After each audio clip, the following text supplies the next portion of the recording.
Hey Wandy, Yunknujina, Azimezare Yuminayo Nuco. Muy buenas tardes. Bueno, muchas gracias, señor presidente Celio Nieves de la Comisión de Plan, a los voceros que me han antecedido, a la administración. Como vocera del movimiento alternativo indígena y social, quiero partir pues de una visión que compartimos los pueblos indígenas. Y es que la naturaleza ya tiene su propio orden, sus propias leyes. Somos los seres humanos quienes tenemos que armonizar nuestra vida personal, familiar, comunitaria, con los ciclos y procesos vitales de la naturaleza. Y quiero iniciar esta presentación con la siguiente pregunta. ¿Un POT para qué ciudad? Porque Bogotá va a cumplir 500 años y quiero, en primer lugar, decir que este POT no nos resuelve los problemas estructurales de la ciudad. Es más, persiste en la propia colonia, que aún mantienen vivas las relaciones sociales de esa estructura colonial. Entonces, lo primero que quiero partir es que se mantiene vigente la estructura racial y social heredada desde la colonia. Y quiero explicarles por qué.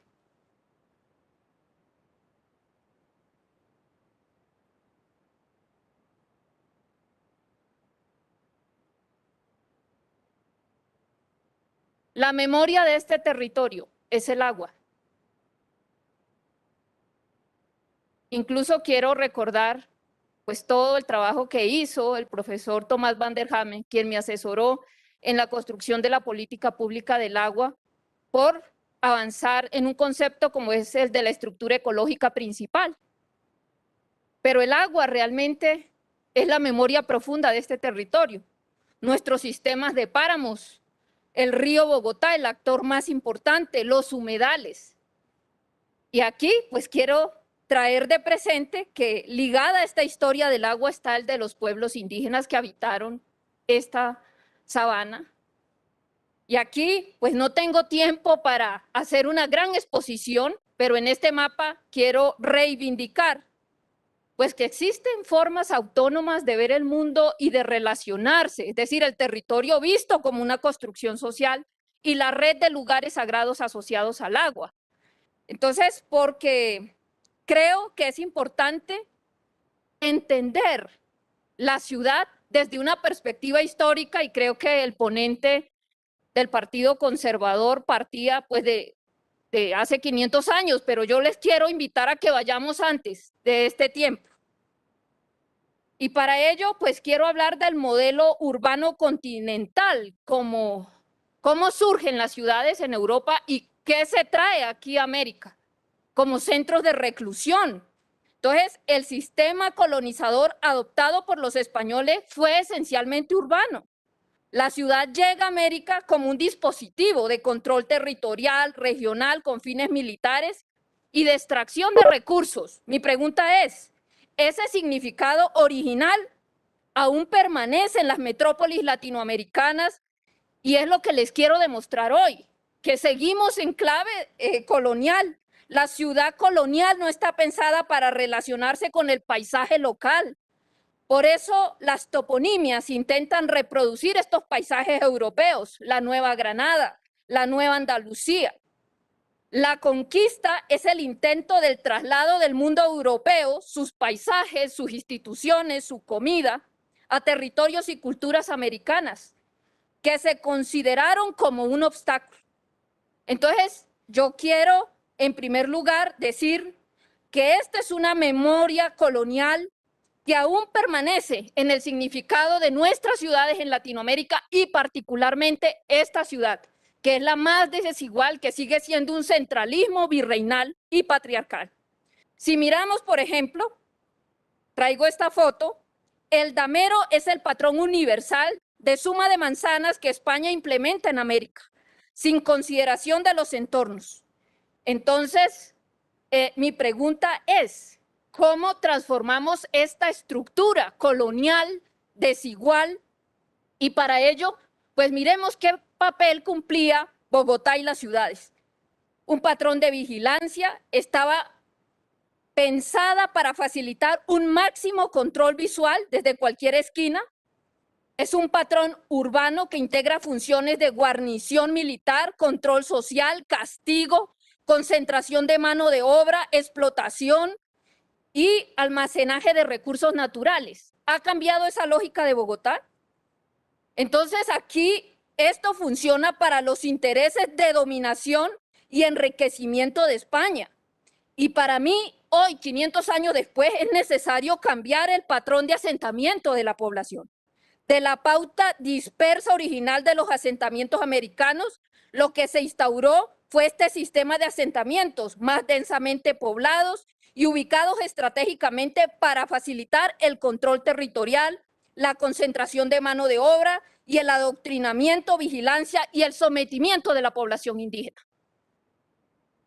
¿Acaso hoy la relación ciudad-campo no sigue en las ciudades sometiendo política y económicamente al campo, a las comunidades del campo? Yo creo que esa relación persiste aún en Bogotá. Entonces, ¿cuál era esa visión de ciudad como escenario de punición? Como parte de las funciones militares y punitivas que darán sentido a la ciudad colonial, la plaza queda asociada al control de rituales públicos, en un escenario único donde se localizan las instituciones y los dispositivos de castigo. Miremos cómo era el castigo y la tortura como dispositivo político. La ejecución pública era un ritual en el que el cuerpo del condenado constituía un elemento fundamental en el ceremonial del castigo público. En la tortura corporal, los elementos del drama son el cuerpo atado de los pies hasta la garganta, el paseo por las calles públicas, el pregonero que declaraba su causa y finalmente el cuerpo que termina en la horca. La ciudad y su sentido de lo público queda originalmente asociado a la intimidación y a la vigilancia. La ejecución pública fue uno de los métodos punitivos empleados en Hispanoamérica para hacer valer la autoridad del rey sobre aquellos que no se sujetaban a las disposiciones reales. Penas corporales, destierros, encarcelamientos, sanciones pecuniarias, fueron otras vías de castigo aplicadas por el aparato gubernamental. ¿Qué diferencia hay con la ciudad de hoy? Cuando la gente no tiene derecho a decidir sobre el espacio que habita y se le impone un modelo de ciudad. Cuando la gente lo que recibe es la represión. Aquí el debate de fondo es sobre lo público y cómo se enajena esta ciudad a través de los servicios. Y en ese sentido, me parece fundamental que abramos el debate de fondo. En este sentido, la ciudad como escenario de punición, los movimientos sociales contemporáneos en su intento de recuperar la memoria y reivindicar derechos reconocen las huellas coloniales como un obstáculo. Miremos cómo funcionaba esto, la separación de la República de Indios y la República de Españoles.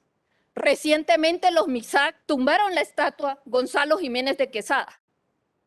Y también se retiró las estatuas del rey y la reina. Para muchos este es un debate que no tiene sentido, pero ese es un debate que tiene todo el sentido y que yo quiero, en memoria de los pueblos indígenas, dejar en este consejo y a la administración distrital, porque esa es la esencia del debate. El movimiento alternativo indígena y social avaló una candidatura a la alcaldía. Para mí la discusión no era si el metro era elevado o era subterráneo, no. Para mí la discusión de fondo es que necesitamos un sistema de transporte que sea público y cómo la ciudad se sigue enajenando a través de las infraestructuras. Entonces, el espacio público y las decisiones públicas hoy le siguen rindiendo culto a la colonización. Una historia cruel que nos recuerda que Colombia sigue siendo un proyecto colonial y Bogotá sigue siendo una ciudad centralista, virreinal, colonial y patriarcal. Los procesos republicanos de colonización incluso son más violentos y más traumáticos que los propios procesos coloniales de colonización. Entonces, es necesario reconocer el carácter colonial de este plan de ordenamiento territorial.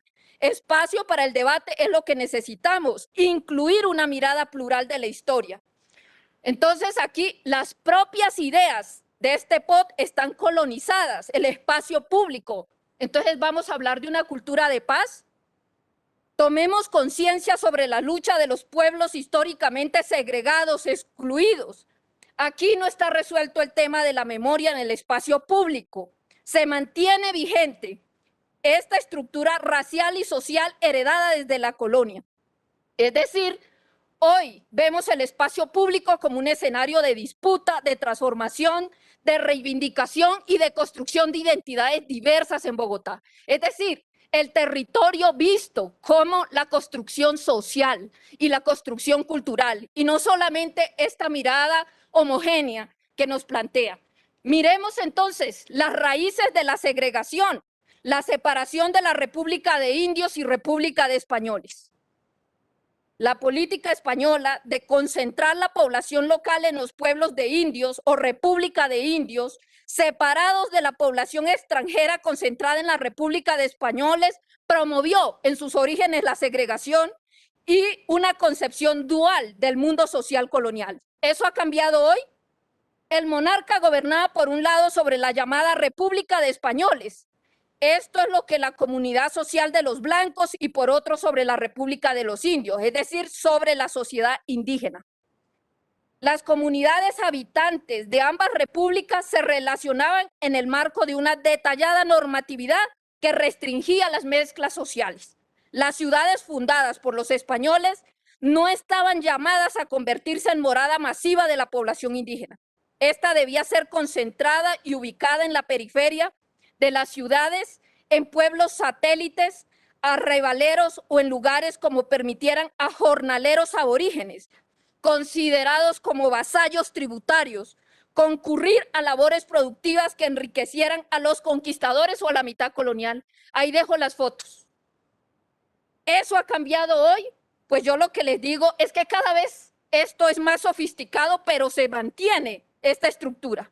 La actualidad moderna de la República de Indios y Españoles persiste en la ciudad de Bogotá. La memoria de la delimitación social entre República de Indios y de Españoles, en el caso de Bogotá, se reproduce hoy en la fuerte segregación del centro y la periferia, que se marca con la distribución social entre estratos. En lo que se nota en el mapa, donde la distribución de los estratos sociales menores y mayores define una estructura norte-sur. Y con ella una marcada diferencia entre el paisaje urbano, la calidad de vida y la densidad.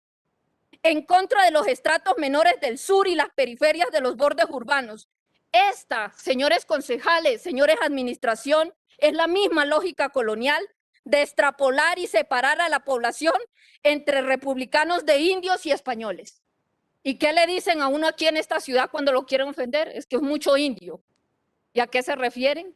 A que es pobre, a que es sucio, a que es bruto. Estas son las raíces de la segregación. Miremos la actualidad moderna de la República de Indios y Españoles, la segregación distrital que se confirma en las periferias sociales informales, ilegales y hacinadas. Si miramos, Bogotá es una ciudad densa, lo cual supone niveles altos de hacinamiento en la República de Indios, con alta presión sobre la ocupación de espacios libres y zonas de reserva ambiental. Mientras las densidades urbanas en el mundo tienden a bajar por efecto del COVID, el POT de Bogotá estimula la densificación y con ello el hacinamiento y la degradación socioambiental de los entornos. El POT impulsa proyectos formales de densificación en zonas informales, con lo cual se elevan los precios del suelo y se expulsa a la población. El POT está hecho para la República de Españoles. El POT promueve la injusticia espacial. Estas para mí son las raíces que hay que revisar. Miremos también el conjunto cerrado, el centro comercial, la nueva República de Indios y Españoles. Adicional a la extrapolación norte-sur o centro-periferia en la que el territorio distrital reproduce la memoria de separación colonial entre República de Indios y Españoles, esa memoria también se reproduce en el conjunto cerrado y en el centro comercial. Estructuras tipo búnker diseñadas para la exclusividad y para negar cualquier tipo de interacción con el entorno paisajístico social. el mapa se nota como, aquí está el mapa, este patrón de ocupación territorial de búnker se ha multiplicado exponencialmente en la ciudad en las últimas décadas. Y este encarna el ideal social de discriminación y segregación instaurado desde la colonia. Miremos ahora, ciudades-islas, nueva república de indios y españoles. Las unidades habitacionales aisladas, incomunicadas, separadas, vigiladas, en busca de exclusividad, reproducen la discriminación y la violencia endémica de nuestra sociedad. A través de estos modelos habitacionales, el espacio público y el sentido de lo público, es decir, lo que es propiedad de todos, se privatiza. Este para mí es el problema de fondo, la privatización de Bogotá. En el capital privado del mercado inmobiliario, cada día tiene menos compromisos para dejarle a la ciudad espacios públicos. El modelo habitacional que impulsa a la ciudad es mezquino, negador de lo público. La vida social tiende a desarrollarse en el conjunto interior, vigilado, exclusivo de los conjuntos cerrados, no en el encuentro social de la diversidad urbana. Los planes parciales, las actuaciones estratégicas y el resto de figuras de planeación que orientan la ocupación del territorio promueven la renovación de la ciudad a favor de la emergencia de conjuntos cerrados y centros comerciales como el paquete urbanístico más rentable de ocupación territorial distrital. Ahora bien, miremos el modelo del POT. Yo miro a la ciudad como un organismo vivo, pero miro aquí un organismo monofuncional. Si nuestro cuerpo es un organismo, el sistema de movilidad, la monofuncionalidad de la ciudad que propone el POT es priorizar las infraestructuras y la movilidad. Se refleja en este cuadro, miremoslo aquí. Desde el principio les he dicho, la conciencia de un gobierno está donde coloca su presupuesto. Miremos dónde está la conciencia de este plan de ordenamiento territorial.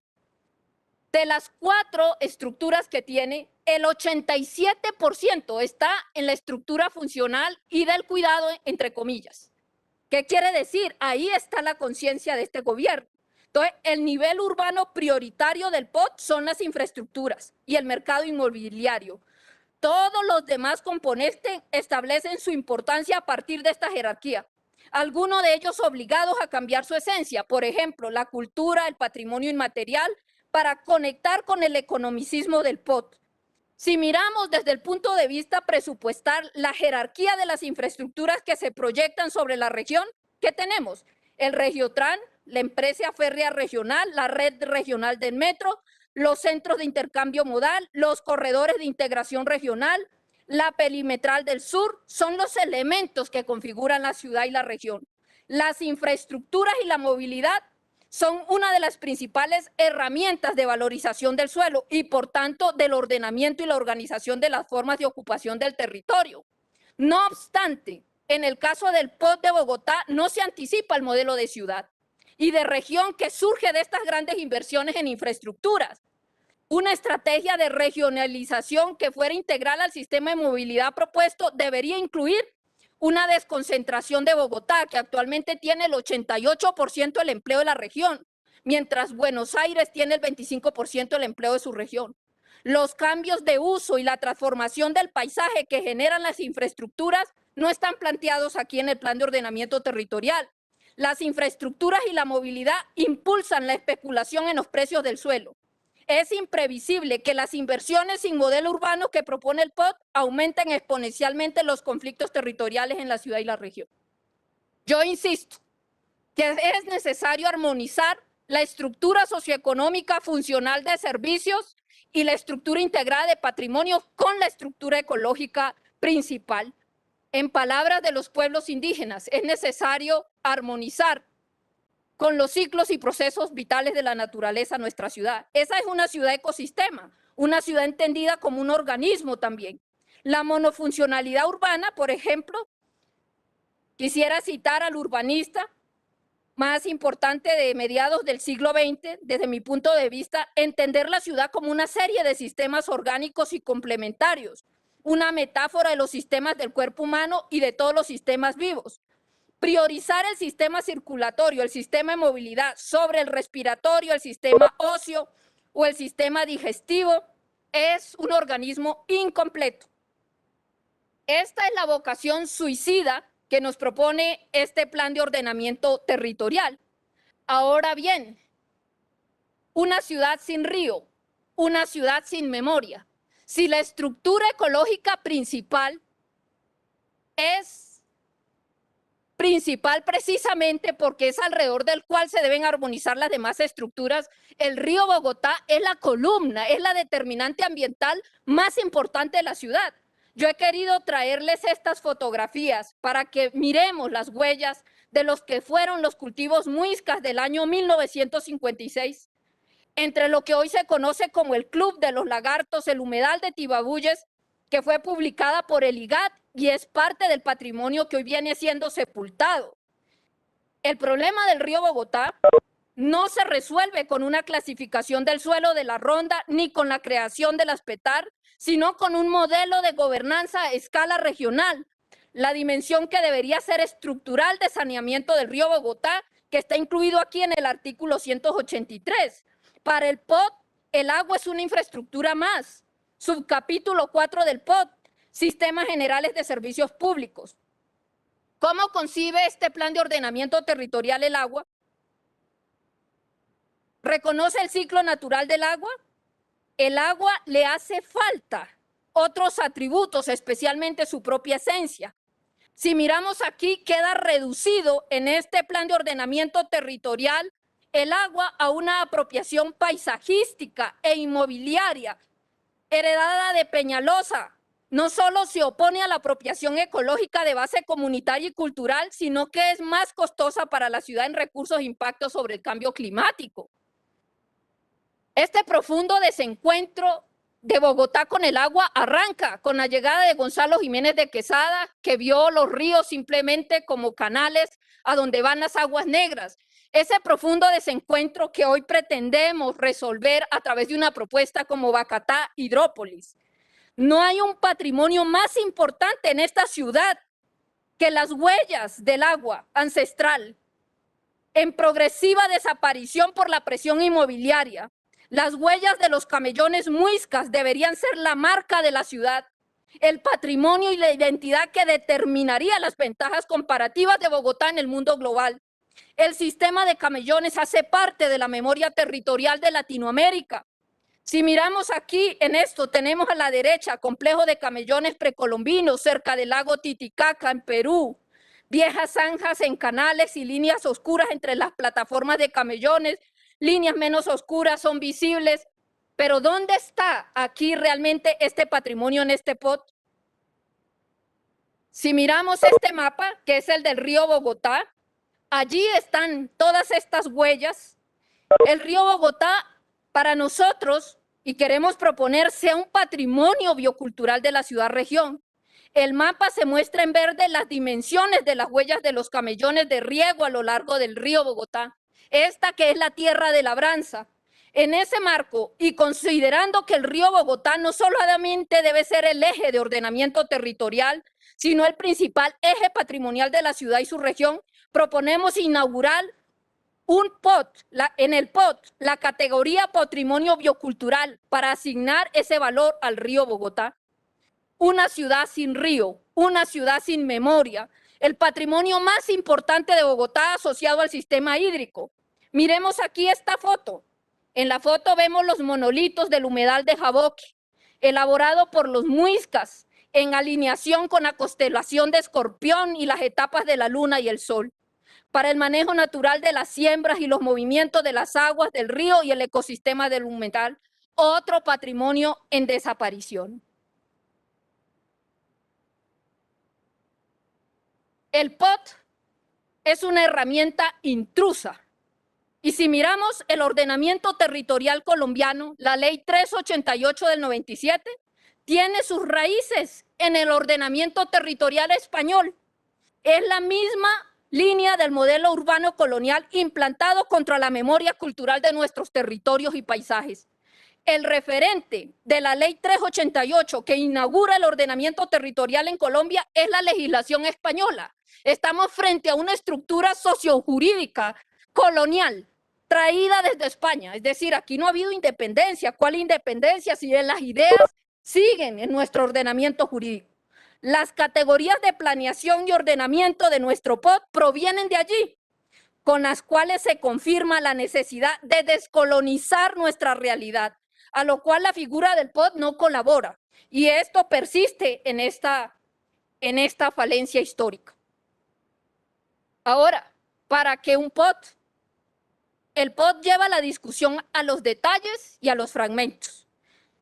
Yo creo que primero deberíamos discutir acerca del modelo que emerge de las infraestructuras. Detrás de estas infraestructuras también hay ideas. El problema del ordenamiento territorial en Colombia no se resuelve con la elaboración de una buena justificación técnica para los planes de ordenamiento territorial, sino a enmarcar los circuitos de responsabilidad de los actores políticos en la participación y las consultas ciudadanas. Los planes de ordenamiento territorial, más que un tema técnico, son un asunto político, no solo porque toman decisiones que afectan la vida de los ciudadanos, de los habitantes, sino porque encarna una visión de sociedad. En sus 20 años de aprobación, la experiencia de la Ley 388 ha demostrado que el ordenamiento territorial no puede seguirse manejando como un asunto de exclusiva reglamentación de los usos del suelo. El ordenamiento territorial debe ser considerado como el eje de la acción del Estado y de los gobiernos locales. Los planes de ordenamiento territorial deben ir de la mano de reformas de fondo del sistema político, la reforma rural y la reforma a la propiedad y sus tributos y rentas. ¿Dónde se considera en el POT el impacto del COVID? ¿Dónde se calcula el impacto de una pandemia global como el COVID sobre el ordenamiento de la ciudad?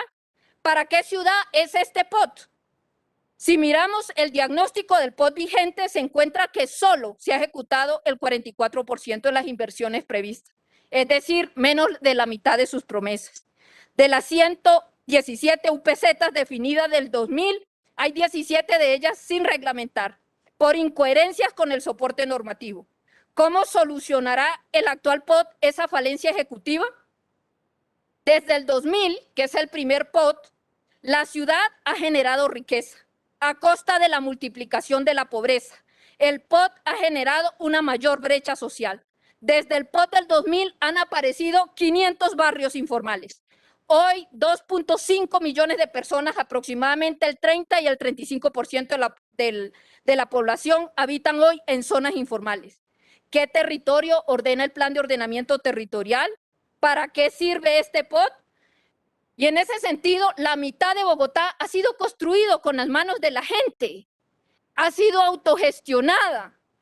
Más de 500 barrios informales que hoy tienen dificultades para acceder a los mínimos servicios públicos, al agua, al alimento, a la energía, a un mínimo vital territorial, a un derecho a un hábitat seguro y limpio que tienen todos los seres y habitantes. El POT no es real, es lo que se desprende de las conclusiones de diferentes análisis que han hecho distintos expertos. Y quisiera recoger 4 conclusiones que ha hecho la Universidad Nacional. Por un lado, la masa normativa de los 1.275 actos administrativos reglamentarios vigentes en torno al POT, que obstaculizan la acción comunitaria, confunde, intimida y genera dependencia técnica. Segundo, las decisiones sobre el ordenamiento territorial en realidad se están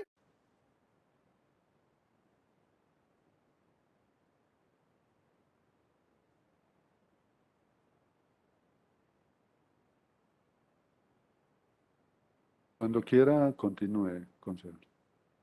Gracias por las garantías, señor presidente. El POT no cuenta con verdaderos mecanismos de seguimiento y evaluación. Por vía reglamentaria o decretos reglamentarios se van cambiando los contenidos del POT.